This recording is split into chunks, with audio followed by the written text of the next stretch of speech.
Hello বন্ধুরা, আজকে আবারও নতুন আরেকটা রেসিপি নিয়ে চলে এলাম তোমাদের কাছে। তো দেখে নাও, প্রথমেই শুকনো লঙ্কা, কয়েক কোয়া রসুন, আদা আর কালো জিরে শিলনোড়ায় বেটে নিতে হবে ভালো করে, মিহি করে। আজকে রেসিপিটার নাম আমি জানি না, নিজের মনে হয়েছে সেরকম করেই করেছি। তো রেসিপিটা দেখতে থাকো তোমরা, যে কি করছি কি না করছি।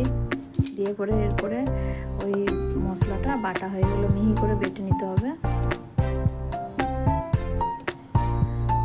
বাটা হয়ে গেলে কড়াইটা গ্যাসে চাপিয়ে কড়াইটা গরম করে নিতে হবে। কড়াই গরম হয়ে গেলে কড়াইয়ে তেল দিয়ে দিন, একটু বেশি হলেই ভালো হয়। তো কড়াইয়ে তেল দিয়ে দিলাম। তেলটা গরম হয়ে গেলে, দেখুন তেলটা গরম হয়ে গেছে, এরপরে আমরা দিয়ে দিলাম পেঁয়াজ কুচি, তারপরে তোমার টমেটো কুচি আর কয়েক কোয়া গোটা রসুন। এটাকে হালকা আঁচে ভেজে নিতে হবে, তাহলে টমেটোটাও সিদ্ধ হয়ে যাবে, পেঁয়াজটাও লাল হয়ে যাবে। এই দেখুন বন্ধুরা, টমেটোটা এবার গলে গেছে। এরপরে আমরা এর মধ্যে সেই বাটা মশলাটা দিয়ে দেব। তারপরে আবারও হালকা আঁচে ভেজে নিব, হালকা হালকা করে। তারপরে দিয়ে দিলাম নুন, হলুদ, এরপরে স্বাদ মতন চিনি দিয়ে দেওয়া হলো। যে যেমন স্বাদে খাও সে অনুযায়ী দিবে। আমরা একটু চিনিটা দিতে ভালোবাসি।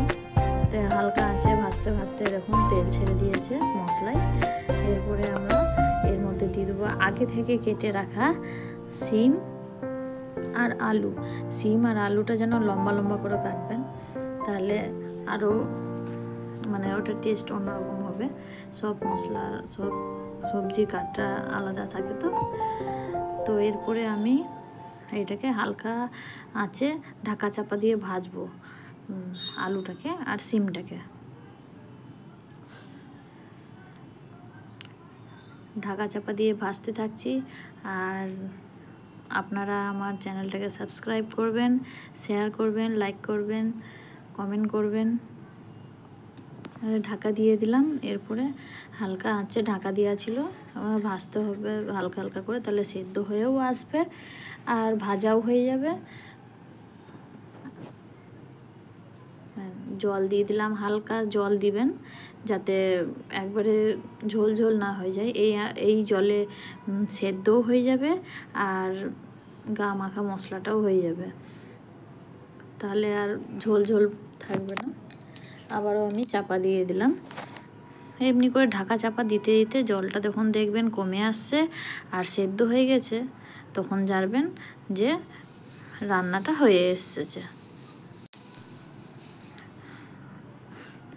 সন্ধ্যাবেলা তো পাশে ভিডিওটা আমি সকালেই করেছি, কিন্তু ভয়েসটা দিবার তো সময় হয়নি, তাই এখন দিচ্ছি। তাই সন্ধ্যের দিকে তো পাশে সন্ধ্যে দিচ্ছে, তাই ঘন্টার আওয়াজ হচ্ছে।